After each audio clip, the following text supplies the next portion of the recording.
What's up, team? Angela Gargano here, 4-time American Ninja Warrior and pull-up expert. And today we're going to talk about the common mistakes I see in people with their pull-ups, okay? And I'm also going to give you some tips and tricks in order to help improve them. So if you like all the stuff in this video today, make sure you like and subscribe. And I also have a 6-day free pull-up guide that you can download. It will go through everything that you need to know in order to improve your pull-up, to get your first pull-up, or maybe even increase your max. So let's go over some of the common mistakes. The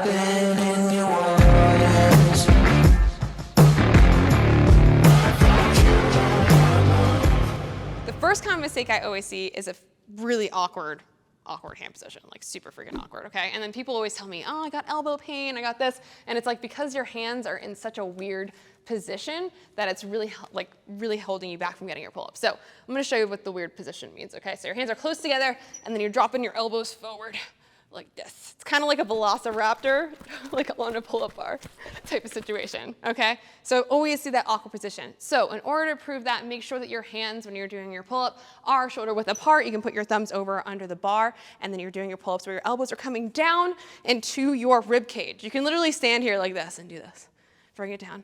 Raising the roof, bring your elbows back to your rib cage, okay? So it's very important that you're doing that. Number 2 is I see that people are using the assisted band way too much, okay? You have to get yourself comfortable off the assisted band, okay? So what I would say to you here is go for a lighter assisted band if you can, or if you have a chair or a stool, instead of doing the pull-up with an assisted band, do it with your foot tapping on a stool or a chair so that can help you build up the strength to get your pull-up. Another thing that I see is using your shoulders and hunching like this, okay? So I see a lot of this.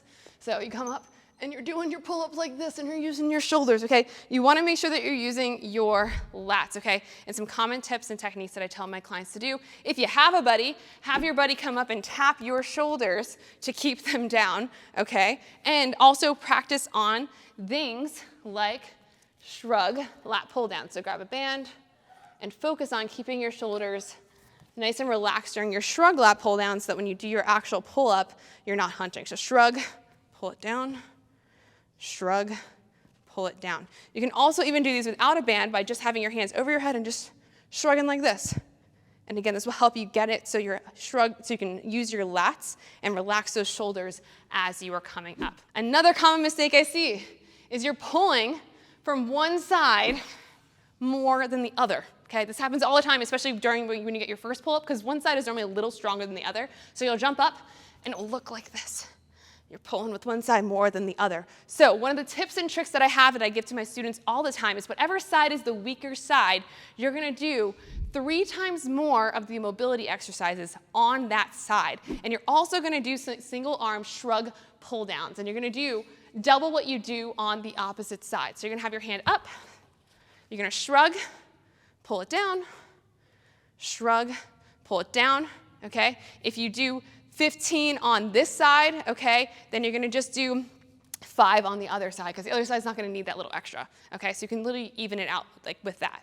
Another thing that you can do is do single arm pull-ups. I know it seems like super weird, but if one side is stronger than the other, it will actually help to develop those muscles. So you can put one hand on the band, one hand on the bar, and then do a pull-up all the way up.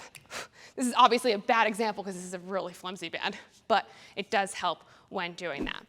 Another thing that I see with pull-ups is sometimes people are stuck. They're just stuck halfway. Okay, so they get up to the pull-up. They're doing pretty good, and they just get stuck right here. So a great tip that I can give you there is work on that last end range, okay? You don't need to work on the bottom anymore because you're feeling pretty comfortable on it.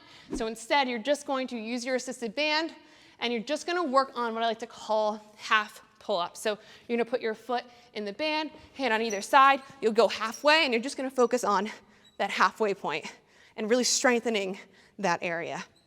Something that's super helpful. But those are some of the common mistakes that I see in the pull-up. If one of these feels like you, use some of the tips and tricks that I gave you and know that the pull-up is possible for you. Make sure that you like and subscribe to this channel. And if you want to learn more about getting your pull-up and have all the drills, you can download my free 6-day beginner's pull-up guide. So crush that pull-up, and I'll see you later.